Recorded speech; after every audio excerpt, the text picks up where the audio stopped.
I've been asked if I have any regrets. Well, I do. The deficit is one. I've been talking a great deal about that lately, but tonight isn't for arguments, and I'm going to hold my tongue. But an observation, I've had my share of victories in the Congress, but what few people noticed is that I never won anything you didn't win for me. They never saw my troops. They never saw Reagan's regiments, the American people.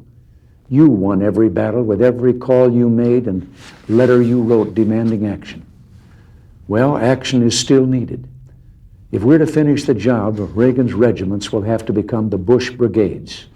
Soon he'll be the chief, and he'll need you every bit as much as I did. Finally, there is a great tradition of warnings in presidential farewells, and I've got one that's been on my mind for some time.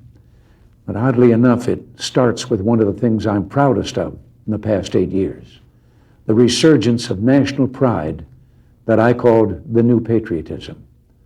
This national feeling is good, but it won't count for much, and it won't last unless it's grounded in thoughtfulness and knowledge. An informed patriotism is what we want. And are we doing a good enough job teaching our children what America is and what she represents in the long history of the world? Let's start with some basics. More attention to American history and a greater emphasis on civic ritual. And let me offer lesson number one about America. All great change in America begins at the dinner table. So tomorrow night in the kitchen, I hope the talking begins. And children, if your parents haven't been teaching you what it means to be an American, let them know and nail them on it. That would be a very American thing to do.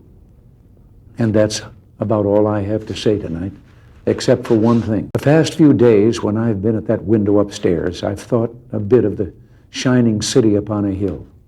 The phrase comes from John Winthrop, who wrote it to describe the America he imagined.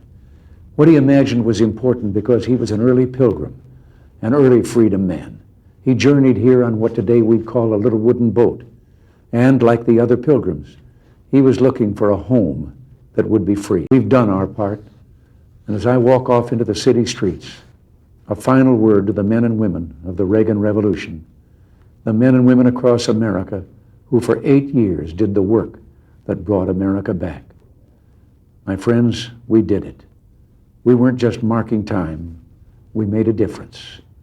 We made the city stronger. We made the city freer. And we left her in good hands. All in all, not bad. Not bad at all.